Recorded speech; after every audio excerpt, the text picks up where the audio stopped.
আপনাদের দলকে কতদূর এগিয়ে নিতে চান? আপনাদের কি পদক্ষেপ নিচ্ছেন একটু বলবেন প্লিজ? ধন্যবাদ, সুন্দর প্রশ্ন।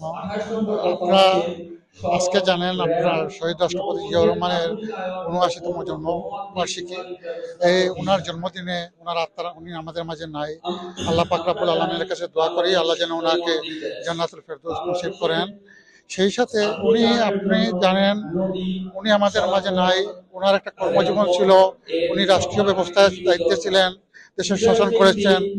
উনার চরম সমালোচকরাও ওনার ব্যক্তি জীবনের সততা নিয়ে কোনো প্রশ্ন ওঠে নাই। উনি বাংলাদেশকে খুব কম সময়ে সুন্দর সুশাসন উপহার দিয়েছিলেন, গণতন্ত্র বহুদলীয় গণতন্ত্র উপহার দিয়েছিলেন, আইনের শাসন উপহার দিয়েছিলেন। ওনার দল পরবর্তীতে আপনারা জানেন বিএনপি অনেকবার ক্ষমতায় প্রতিষ্ঠিত হয়েছে। আমাদের প্রাক্তন প্রধানমন্ত্রী বিএনপির চেয়ারপারসন দেশনেত্রী খালেদা জিয়া বাংলাদেশকে সুশাসন উপহার দিয়েছেন। গত ১৭ বছর এই দুঃশাসন অপশাসন বাংলাদেশ প্রায় ধ্বংসের দ্বার প্রাপ্ত। সেই ধ্বংসপ্রাপ্ত অর্থনীতি, শিক্ষা ব্যবস্থা, পররাষ্ট্রনীতি, সামাজিক অবক্ষয় থেকে উদ্ধারের জন্য আমাদের ভারপ্রাপ্ত চেয়ারম্যান আগামী দিনের রাষ্ট্রনায়ক জনাব তারেক রহমান এই ৩১ দফা কর্মসূচি ঘোষণা করেছেন।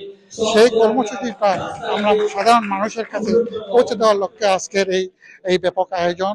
আমরা এই আয়োজনের পরও আমরা বাংলাদেশে আমরা আশা করতেছি অচিরেই একটি গণতান্ত্রিক ব্যবস্থা পুনঃপ্রবর্তনের লক্ষ্যে একটি নির্বাচন অনুষ্ঠিত হবে। সেই নির্বাচনে বাংলাদেশ জাতীয়তাবাদী দলকে ক্ষমতায় অধিষ্ঠিত করে যাতে বাংলাদেশে আইনের শাসন, গণতন্ত্র, মানবাধিকার, অন্ন, বস্ত্র, চিকিৎসা সহ মানুষের মৌলিক অধিকারগুলো অর্জিত হয়, সেই লক্ষ্যে আমরা কাজ করে যাচ্ছি। ধন্যবাদ। আপনাকে অনেক ধন্যবাদ। আলফা টিভির পক্ষ থেকে আমি হেলেন।